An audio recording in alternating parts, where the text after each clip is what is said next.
Hey, Diana, did you know that Trader Joe's can teach you everything you needed to know about running a law firm?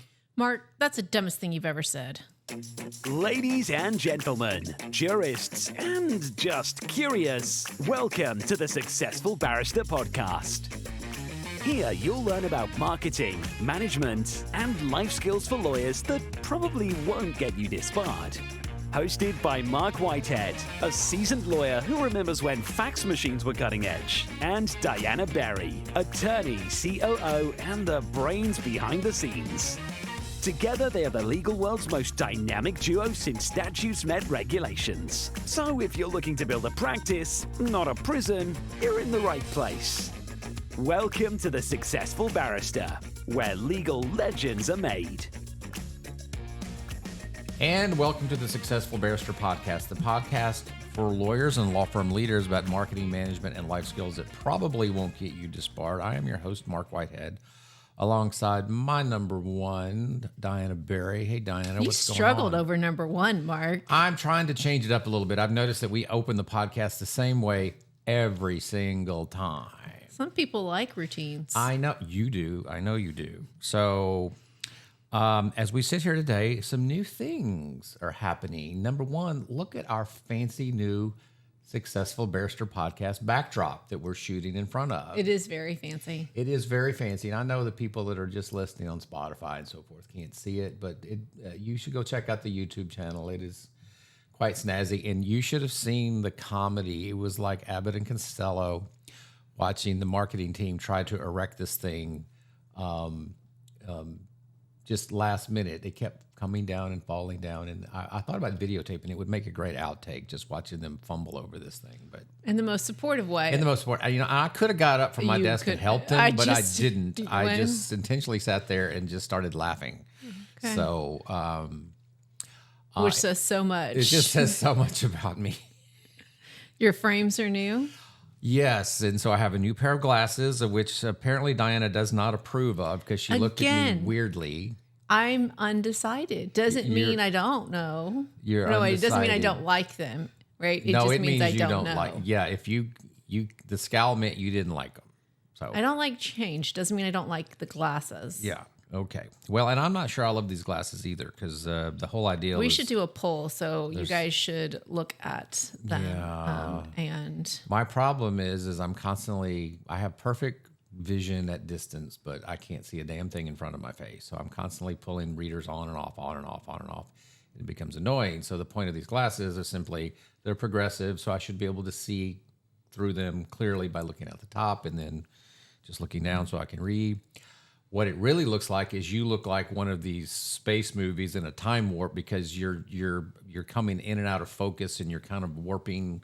that's cool. Yeah, I'm not undecided about it's that. like I'm on an acid trip right now, and without the benefits. We should go to lunch after this, We and should. I should, really All right, take well, advantage of that. all So, right, Mark, well- speaking of advantage, what are we talking about today? So, a while back, and I forgot the episode number. I should have looked it up. We did a podcast on a course from The Great Courses, which is a website app service that I love. That basically has a lot of college level courses that you can take, but you don't have to write the paper and you don't have to take the test. You can just enjoy the learning. It's called The Great Courses. I highly encourage everybody to go take a peek at it. I think it's a $30 a month subscription, but you get access to all of these great materials. And I love learning. Mm-hmm.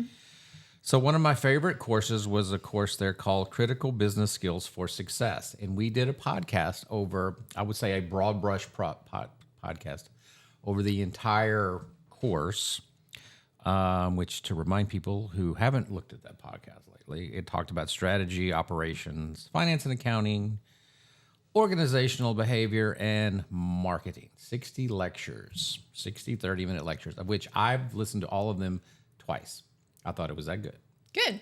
So we said way back when we did this sort of broad brush overview that we were going to go back and do a deeper dive on each of the 5 critical business skills that I just rapidly rattled off. So today we're going to go and do a deep dive on the very first one, which is strategy, specifically how we view strategy in terms of running a successful law firm, which, frequently We have an operations podcast where you sort of dominate, and we have a marketing podcast where I sort of dominate.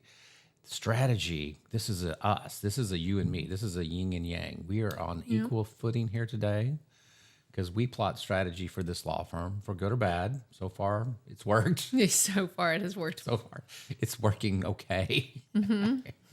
So that's what we're going to talk about.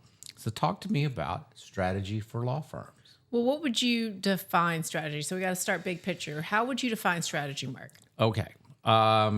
Strategy is about making choices, and not just a choice, but making a series rather of serious choices, and quite frankly, and understanding that the choices that you have to make never end. You're always making choices. You're always course correcting. But that's ultimately what strategy is. It's about making choices and making good choices, as we would tell our children. So this is very elemental. So I think of it in terms of what it is not. And you actually sent me a podcast recently. I've been blowing you up on podcasts. Yeah, lately. lots of fun. And but by the way, you need to do these off hours. This is not stuff that I should do during my not during your work day. 50 you got to crap 60 to do. hours that I'm at already night when you committed. get tired of looking at your husband and tell him to go to bed. He sometimes listens to this one, actually. Yeah. Yeah. So I'm not tired of looking at my husband. So you had me listen to a podcast, and I forget which one it was, but that host said, or guest speaker said, that strategy is theory. It's testing an idea. It's creating a plan around an idea, which I really liked, because I think people get really confused that strategy might be vision, and those two things strategy is not vision. Agree or disagree? I would say that vision is the very tip of the iceberg in an overall strategy. It's the first question to ask is, what is your vision? But it's not the vision is not an end all and be all in terms of what strategy is. Exactly. I feel like vision is touchy-feely and strategy is hardcore, very strategic. But and it's also not execution in and of itself. Does that make sense? Right. So strategy is sort of the choices you make in the execution, in the implementation, or the achievement of said vision. So, like, for example, if we're going to have a strategic discussion, Mark, you and I will go sometimes have a longer lunch, maybe offsite, but on how... Your 3-hour lunches. You love them. You do. I only took 2 hours this I don't time, think though. our waitress loves them. She's like, when the hell are you people going to leave? Yeah, but, we start with an appetizer and then we end up with coffee. I mean, it's okay. We have to tip extra large for 3-hour lunches. I only have a few of those. But the strategic discussion, for example, is how we're going to achieve our 3-year goals. That's why it takes so long. It's not necessarily so. For example, Mark, I'm going to put you on the spot here. One of the biggest things you have been, can I say nagging me about for the last 6 months is, Diana, you need to build out your team. Diana, you need to build out your team. Here. Yes, but have you not? Well, choose a better verb. Gently prodding. For over 6 months about, Diana, build out your team. Right. Is that a strategic discussion? Yes. Okay, tell me why. But it's not the overall strategy. Exactly. It is simply a piece of the pie. And I think that people get really confused about, piece of the puzzle better. It's a piece of the puzzle. Yep, we get honed in on a component without realizing the strategy is part of the overall idea of, for example, Diana, we're not going to be able to achieve our 3-year goals unless you build out your team. But what does that look like? Where do we need to build out the team? That's the real strategic discussion. So today, as Mark mentioned, we're going to talk a little bit about how some authors think about strategy and how we can apply those as lawyers or law firms. And then also talk a little bit about Trader Joe's, one of my favorite grocery stores. I know. So I guess the real question is a lot of this is, how does it apply to law firms specifically?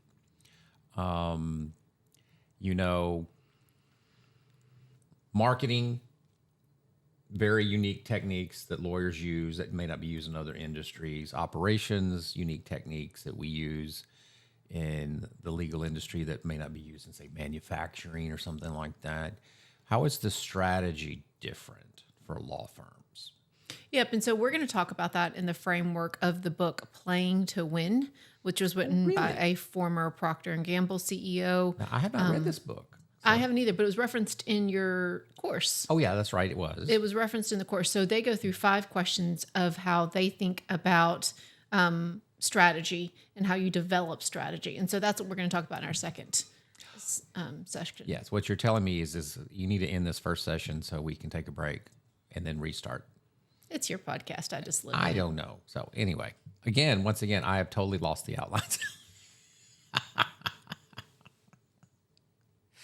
With that, we're going to take a break. We'll be right back. This podcast is sponsored by Marc Whitehead Associates, a national disability benefits law firm. Marc Whitehead runs a firm of over 60 dedicated people whose mission is to make a difference in the lives of our injured and disabled clients. Marc represents disabled claimants in Social Security disability, private disability insurance, and veterans disability claims in all 50 states. Marc Whitehead is double board certified in both Social Security disability law and personal injury trial law. Marc has litigated disability cases in over 40 states and counting and can help your clients too. Stop throwing your phone calls away. Call Marc Whitehead at 701-VIP-LEAD. That's 701-VIP-LEAD. Or visit our website at disabilitydenials.com. Referral fees are paid in all jurisdictions where it is permitted. Refer us your disability cases today and know that your clients will be in good hands. All right, Diana, here we go. We're going to talk about strategies and particularly how it applies to law firms. And I know the course talked a lot about Trader Joe's, and you have a Trader Joe analogy that you're going to work into this. Mm-hmm. So I saw that. Oh, I absolutely. I saw that when you put your final touches on this outline. I was like, where does Trader Joe's come into this again? But I'm all ears to see how this works. Well, you're welcome, listeners, because Marc's original outline was a little. What? It was brilliant, is what it was. So. Well, but listen for Trader Joe's if you like Trader Joe's, or if Trader you don't, Joe's. now will tell me. I've been to a Trader Joe's once in my life, so maybe after this section you will want to go. So then, the strategy is the HEB strategy versus the Trader Joe's strategy. So HEB has literally everything. Trader Joe's is very particular. Well, big box. So HEB, Kroger, and a few of the others, depending on your market, Randall's. They have everything, whereas, yes, Trader Joe's has a select thing. So you're stepping all over the second part, Marc. I know, I am. So first we're going to start with your original. My life fun to just twist you. So we're going to start with the original part of the outline, which were your 5 questions, which were from the book Playing to Win by former Procter & Gamble CEO A.G. Lafley, I believe, and the co-author Roger L. Martin. So they said that there are 5 key questions to ask when you're plotting strategy. And so Marc has taken these 5 questions and applied them to the legal field. So what's number 1, Marc? So number 1 is, what is our winning aspiration? Which, could be, we talked about the tip of the iceberg, the vision question, and so forth. I get... what do you want to be known for? What in one sentence or less, how can you define success? And in our world, I think we define success is the fact that we want to be known as one of the preeminent, one of the best disability firms in America. Doesn't mean we necessarily want to be the biggest, we want to be the best.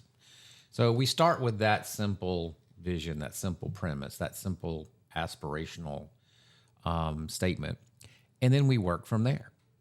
Yep. And so I think that what you said inherent in your vision statement, if you will, in answering the question, what is our winning aspiration? You were talking in terms of both the ideal consumer as well as the competitive market, like what competition you're in. Or right. Where are we choosing to play? Exactly. Well, and that's going to be the second question, but you're trying to find in your winning aspiration, you're trying to find the consumer, the client that matters the most, as well as what you can do better than the competition. Like you said, I don't even know if you did it. You don't want to be the biggest. There are many bigger law firms that do what we do, but we want to be the best. Yes, we want to be the best. And so in that, we've kind of defined who is our client, and how we want to service that client, which actually does lead into the next question, which is, where will we play? So where do we want to play? Which basically, for lawyers, what practice area do you want to practice in? What clients do you want to represent? What's your client segmentation? Geographically, where do you want to get your clients from? And you got to make these hard choices, because every time you choose one, you're, by definition, you are excluding something else. So our example, we are a disability law firm. We chose specifically to represent disabled clients in their VA claims, their Social Security claims, their insurance claims, and so forth. It's a very specific market. So in other words, we know who we're going for. We're going for older people in the 45 to 65 age range. We're a national practice. One of the unique things about what we do is we can practice all over the country. So we've chosen a very wide geography. But in that, we made some choices. So one of the choices is we chose to not do your standard single event personal injury practice, which is what we had done. So by choosing to go the disability route, by definition, and choosing that exclusively, we chose to forego the PI world, which, is a tough choice, because that's what I trained on. It's what I became board certified in originally. It's has a very high end. There you can have multi-million-dollar cases in the PI space, and we have foregone that opportunity. Now, I will tell you that those cases are very rare. I didn't have a whole lot of them when I was doing PI work. We were grinding them out, one car wreck at a time. But we made a series of choices in where we wanted to play and who we wanted to play with. If the story that the course talked about is the fact that Procter & Gamble chose skincare because it creates brand loyalty. So, like, for example, my skincare has probably been the same since I was in my 20s. I know that's like shocking to a lot of people, but I use the same brands, and so that's why Procter & Gamble chose skincare as their focus. I use the same deodorant that I used in high school. Thank you for sharing, Mark. I'm just saying, brand loyalty. You nailed it. I mean, I use a particular brand that a very cute girl when I was a junior in high school said, "Ooh, you smell really good." And I wasn't wearing any cologne. It was simply the deodorant that I just put on. I'm like, some girl liked me because of it. 45 years later, still using the same brand. I hope Mrs. Whitehead likes it too, but all our listeners know a lot more about you than they probably intended to, Mark. But one of the things that I think about making that analogous to our law firms, as car crashes become less of part of the PI practice, where will you choose to play, right? So I think we've listened to, I mentioned this to you several times, Morgan was on the Atticus podcast. John Morgan. John Morgan, sorry. And he mentioned he realized that was becoming a less profitable part of his business. So he made a very conscious decision to make referrals a much larger part of his business. And so now those are two very strong components of his practice, which I think is really answering the question of where will you play. They're also talking about how, with Procter & Gamble, they found that 85% of their revenue came from 10 countries. Isn't that crazy? 85% of your revenue comes from 10 countries. And so they decided to focus on those 10 countries. Well, that makes sense. Well, I don't know, but yeah, that's probably fair. Yeah. So one of the things that I was thinking about when you figure out where you're going to play, it's like, okay, well, that's a great question to ask, but how you figure that out, as the data geek between us, I love still the idea of the top 60 cases analysis that Cassidy came up with or suggested to us at the last PILMA Summit. You assume that your marketing source, that which one your marketing source is, you assume that your highest grossing settlements are from this particular type of client. And she said that when she went back and actually took her top 60 cases over an X number of time, she was shocked by the findings. So if you're trying to figure out where to play, try and do your top 60 cases analysis. Yeah, well, exactly. So we did that. We figured out where our best cases come from, and we realized our most lucrative cases come from disabled doctors because they have big fat insurance policies, and it's very easy for a doctor to become disabled, or a dentist. Yep. So your ideal client, but also your marketing channel. That's right. So we developed a marketing program specifically for those highest end type clients.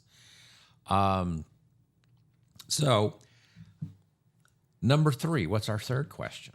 How will we win? What are you going to do that will give you an advantage over the competition? And so we've decided where we're going to play. Now we have to decide how we're going to win the game. Which I think is where a lot of people end up focusing on. Strategy is on the how portion, which, I mean, I guess makes sense. You know, Porter would call this Michael Porter, who also another great strategist or author on strategy. I have a couple of his books. He would call this your competitive advantage. You know, whether you're going to provide your client with better customer service, or whatever you can do better than your competitors. So I note here that our first little note was expertise positioning. And I kind of think about this 2 ways. Okay. So we want to be successful in business. You want to be the expert in whatever field you have chosen to play in. So we've chosen disability law. We want to be the expert in that. So there's 2 ways to frame that. So number 1, I've always said that one of our biggest competitors are clients who think they can do it themselves. Okay. So in one sense, we want to position ourselves as the expert in the fact that we are an attorney. As an attorney, there are government statistics out there that show that a disabled client before the Social Security Administration has a 3 times as likely chance of winning if they have an attorney as if they don't. In other words, we improve their odds by 3 times. Okay. So number 1, that's one message that we want to get out to our client base. You know, don't do it yourself. Hire somebody, hire anybody, hire an attorney, but obviously us, to improve your chances of winning. So that's the first way we position ourselves as an expert. Then the second level of that is now I need to position myself as better than other attorneys that are out there competing with me. And there are some very good, competent disability lawyers here in town. I won't name names because I'm not dropping names on the competition, but I know who they are, and I know who the good ones are, and there are some very good ones, and they're all friends of mine, and we talk all the time, and I know that they are extremely competent, and I would never disparage them, but they are my competition. And I have to compete. I have to show to the world why I'm the choice above and beyond some other very good choices. And secondarily, there are some people out there who are not very good, and I need to make sure that I can distinguish myself from those people because, quite frankly, now we need to be doing the client, a positive service by making sure that they know who the best people are. And I do that even sometimes, even sometimes clients, when I refer out to people, I refer certain disability cases that don't meet our criteria, I refer them to other lawyers who I know are good, because you want to provide a value to the client. Even if you can't help them, you want to refer them to somebody that's good. And of course, hopefully that comes back to us as well. But, that's when I think of different levels of position yourself as an expert. And how do you do that? Yep. So I think there are really only 2 ways, according to the authors, that you can really differentiate yourself in the how will we win theory, cost and differentiation, whether that's service or expertise, however you want to say it. And since we're all operating on the same more or less contingency fee agreement, the percentage really shouldn't change, though I know some people try to undercut the market, but it's not necessarily our strategy. Right. So never compete on price. That's just a fool's errand. Don't be Walmart. Yeah, Walmart is not a sponsor. There's of this nothing podcast. wrong with Walmart. Nothing wrong with Walmart, but hey. So what's number 4, Mark? So number 4 is what capabilities must exist to execute your strategy. Okay, it's one thing to come up with a great strategy, choose where you want to play, figure out how you're going to differentiate yourself.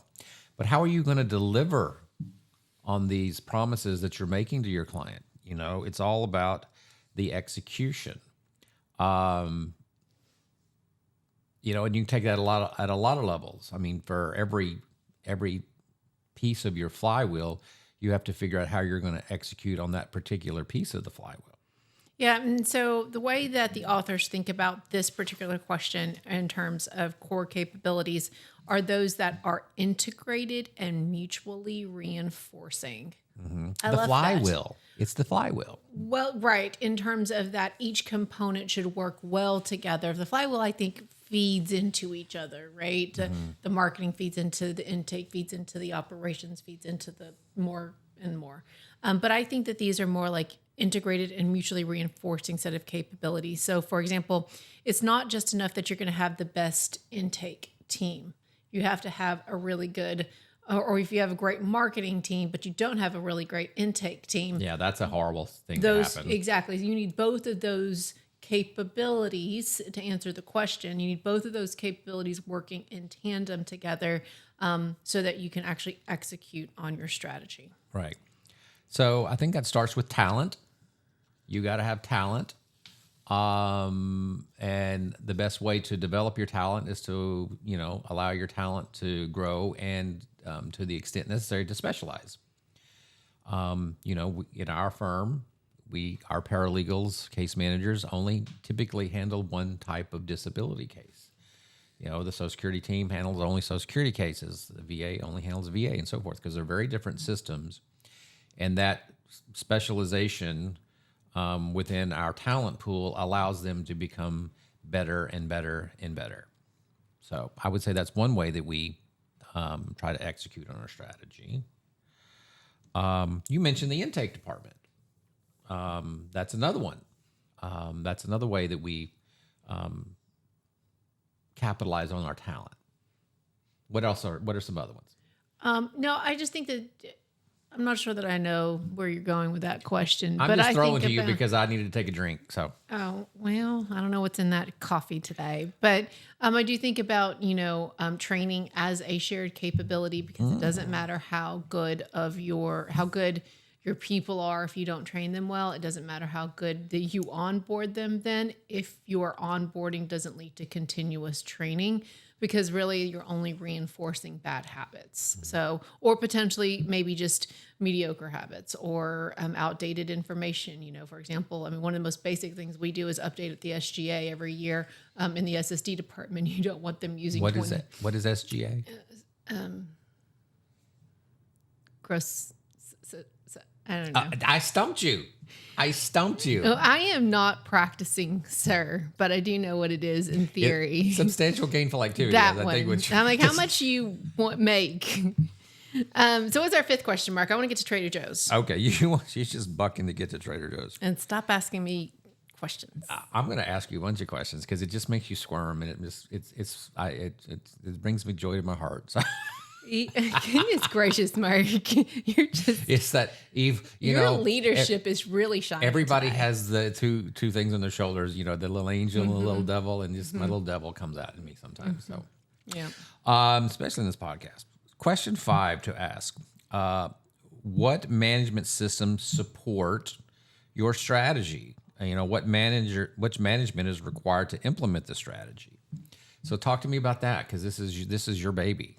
Well, what doesn't get measured doesn't get, done, basically, right? That's all what this is. You can't really, guys, all these 5 questions are doing is setting you up, in my head, kind of like a funnel on how you do it. You start really broadly with what's your winning aspiration, where you want to, like, your vision more or less. And then now you're down here and you're making all of these decisions about where you're going to play and how you're going to do all these different things. And then now we got to know if your strategy is working. And so that's, your KPIs, all of the different things, everything about how even your communication about your strategy, you need to make sure that's consistent with your team members.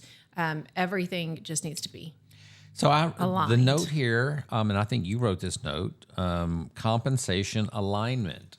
No, I didn't, because I don't know what that means. Of course you know what that means. In other words, you need your financial incentives must be aligned with what your strategic outcome is, desired strategic outcome is.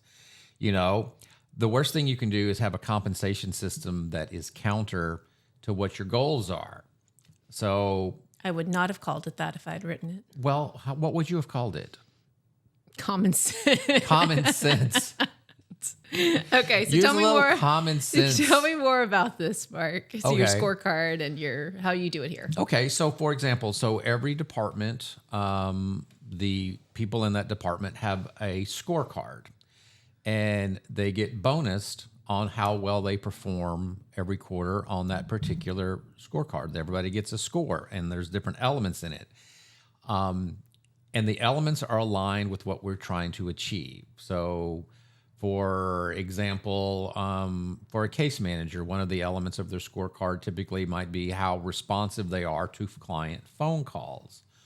And if they score well on that, they get bonused on that. If they score poorly on that, then that becomes number one, they don't get bonus on it. And number two, now we have to have a serious discussion with them about why that is. So that would just be one simple example. In the intake department, our intake specialists are bonused on case signups, but not just case signups that stick. And we define stick is that we don't drop them within the first 60 or 90 days. So the incentive there is, yes, sign up good cases, but there's a guardrail in place that don't sign up bad cases, because if the operations figures out they're a bad case and they drop them, you're going to get dinged for that. So, in other words, so the bonus system is aligned with what the goals are, which is we want them to sign up good quality cases that meet our criteria.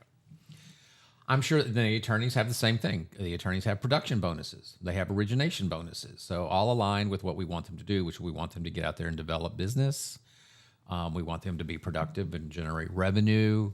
So all of these bonus systems are aligned with ultimately the firm goals.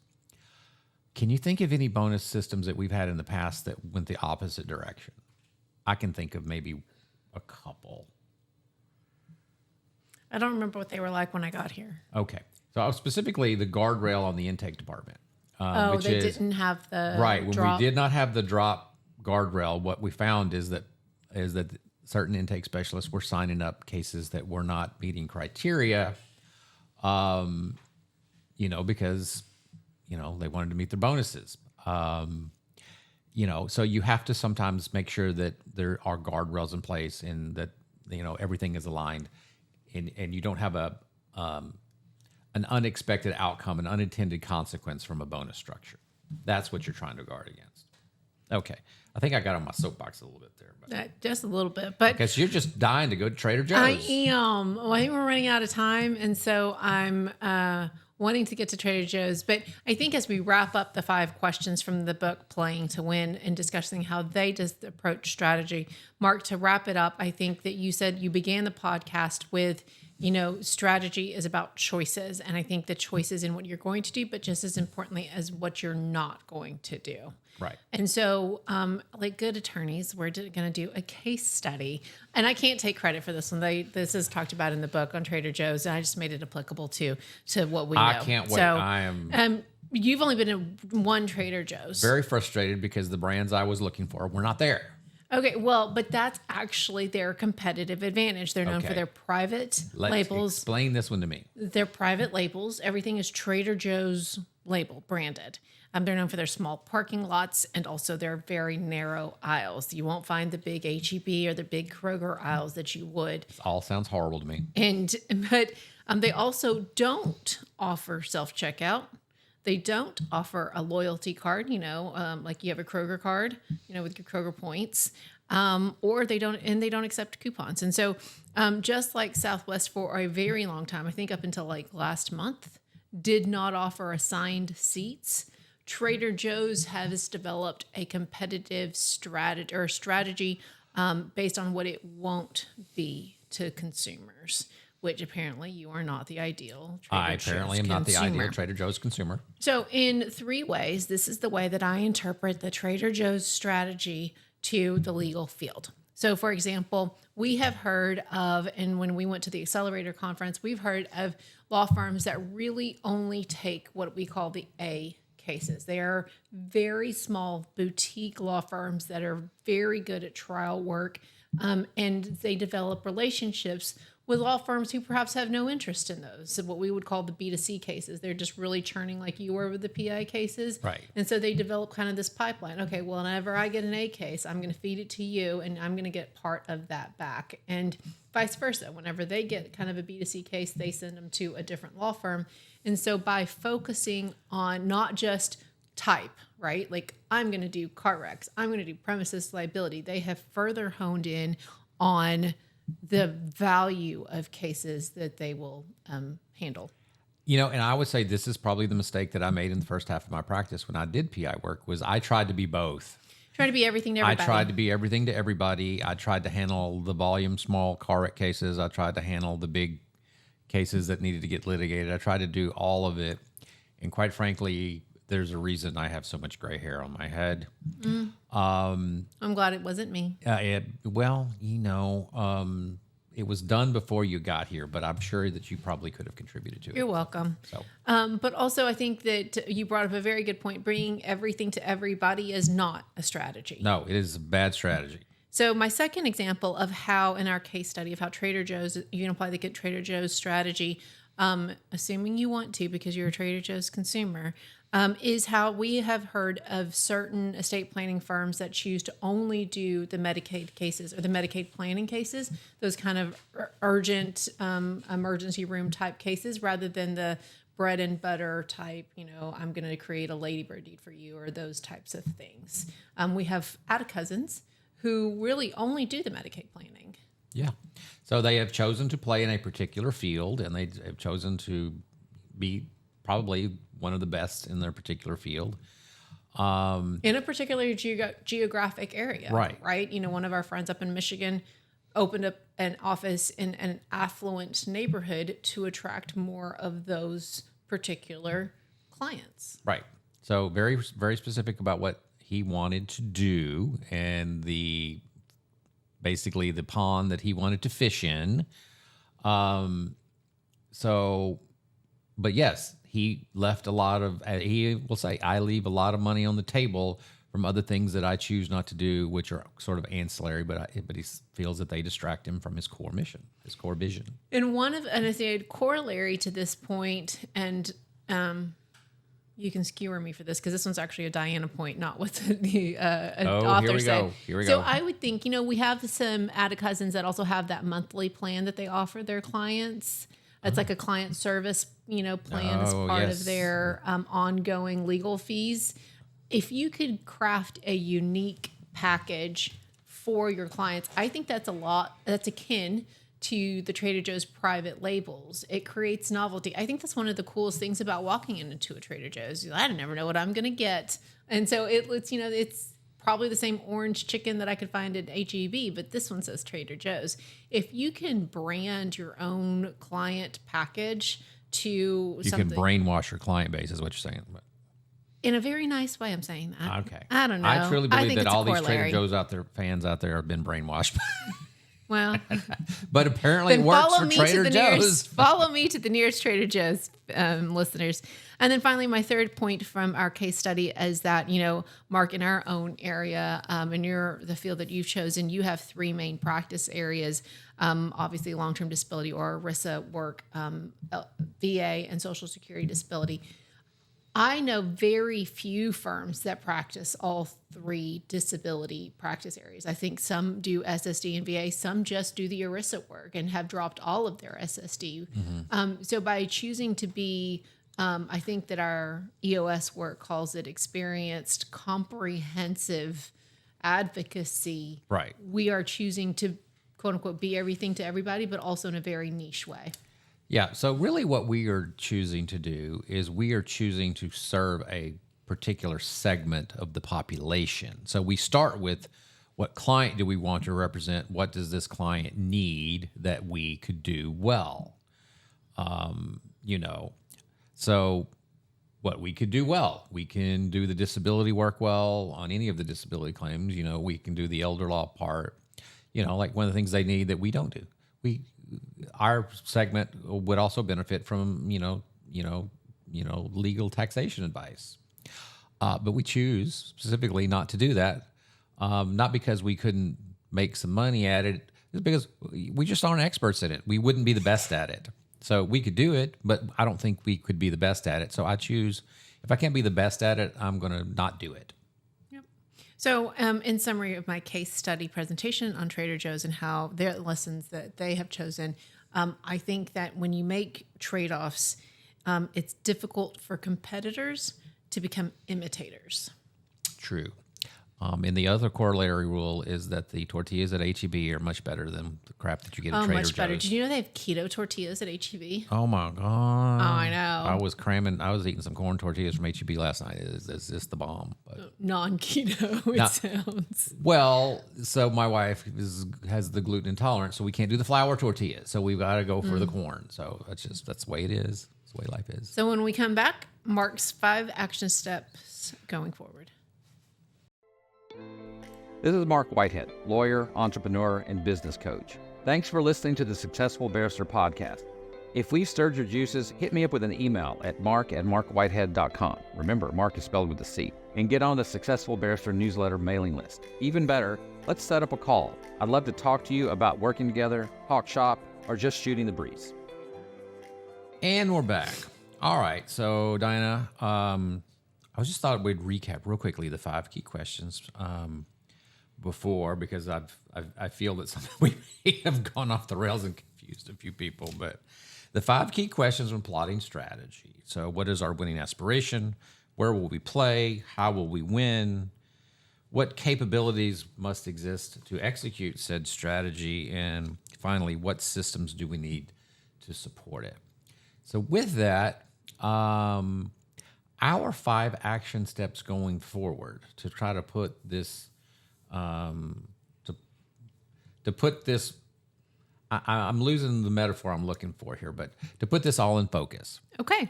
There we go. See, at the end of a podcast, I'm out of coffee and my tongue's going dry. I don't even know if you can see these words. I certainly can't see it. I mean, this psychedelic weird. I think I'm taking these glasses off.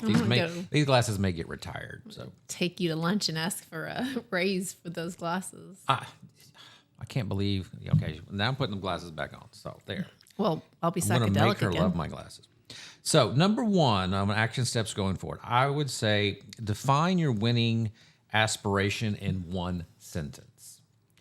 In other words, what is the tip of the iceberg? What's the tip of the spear? What is the guiding thing, the vision, if you want, that you're going for? Ours is to become the preeminent disability firm in the country. Very simple, but it says a lot. We want to be preeminent, meaning the best. We want to be a disability firm, meaning what we do. And in the country means where do we want to play, and that means everywhere. So we keep it mostly the lower 48s, but I'll go to Hawaii and Alaska if you need me to. So Guam. You have been to Guam. Guam. Puerto Rico. We had a case in Puerto Rico. So there we go. So my number 2, the second takeaway that I got from this podcast, Marc, is identify what you're not going to do. So we said that strategy is about choice and the choices that you make over time, but it's just as important the choices that you are making about choices you're not making. And I think that you need to be very clear, identify at least one thing that you're going to not do anymore because it doesn't fit within your and strategy. It will feel so good when you get rid of that one thing that's just been bugging you. Just get rid of that one. When I dropped bankruptcy as a practice, I swear it put 5 years back on my life. Oh. It did. It relieved some stress. Missed the cash, but relieved some stress. Number 3 on our list, I would say list the capabilities that must exist to win those cases consistently. So you're choosing to play in a particular area. What capabilities do you need? Which basically means an inventory. Like, what are we good at right now? What do we need to get good at that we're not currently good at? It could be more technological. What sort of technology do we need in order to make ourselves more capable. So we're a volume practice. So one of the things about a volume practice is that we just need certain technologies to help us handle such a large volume of cases, i.e. case status or our domino pizza tracker. So, that's a capability that we realized that we need, and we went out and we found a technology that would suit us and fit that role.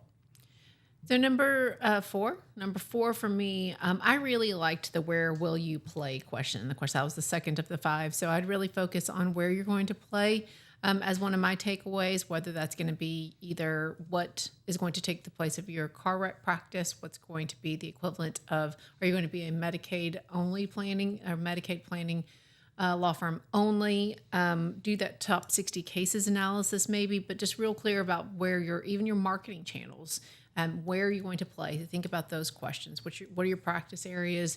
Which marketing channels are you going to focus on? Which geography? Geography is a big one. It's a really big one for the world has opened up with the internet. Exactly. Your geography is much bigger than it used to be. But in some ways, don't think small. And it's also made it a lot smaller. You've got more like people in similar neighborhoods with, even in Houston. But it also brings in more competition because other people are thinking the same way.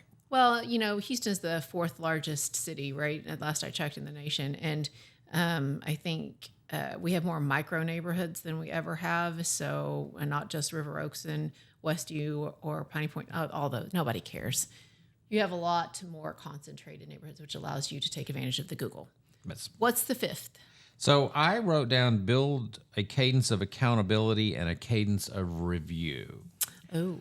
So that means regular review of your strategy and what you're trying to accomplish, preferably with your leadership team. That's how we do it here in our level 10 meetings, and our quarterly offsites and so forth, is we regularly review our strategy to make sure that we are still on track. It's not good enough to have a once a year meeting and build a strategy for the year and then stick it in a drawer and never look at it again. That doesn't help anything. So there needs to be a cadence of accountability, a cadence of responsibility, a cadence of review. How do we do this? So, the way we do it, we have weekly, well, number one, I would say we have annual planning meetings, which are then followed by quarterly offsite meetings where we establish our quarterly goals, what we call rocks. And then we have our weekly level 10 meetings where we review our quarterly rocks on a weekly basis and account for our progress. So there's a regular cadence of responsibility, cadence of review, cadence of accountability. And you have to build that into your system, to build that into your structure. Or otherwise, you'll just stick it in a drawer and you'll forget about it. Yeah, absolutely. And, your vision should stay fairly consistent, but you should be able to be malleable enough to, if your data's not proving out your strategy or your theory, you need to be able to pivot. Yes. All right. With that, I want to thank everybody for listening to the Successful Barrister podcast, where legal legends are made. I'm Mark. And I'm Diana. And together we're the dynamic duo of law. So remember to rate and review this podcast wherever you get it. Give us a 5-star review and hit that forward button. Send it on to your friends who might need a little inspiration. We'd love to grow the listenership. And if you want to contact us for any of our freebies, I know the last couple of weeks we've been giving away some freebies, our marketing plan. Your AI checklist? Our AI checklist. Anybody want to hit me up for any of those things, I'd be happy to email them to you. Just send me an email at marc@marcwhitehead.com. Marc is spelled with a C. And remember to visit our sponsor, Marc Whitehead Associates, a national disability law firm, at www. Do I still need to say www? Is that old school? You still need to say that? I don't know, actually. I don't know. I still say it. In case you didn't know, at www.disabilitydenials.com. And with that, let's build a practice, not a prison. We're out of here. Bye. Bye.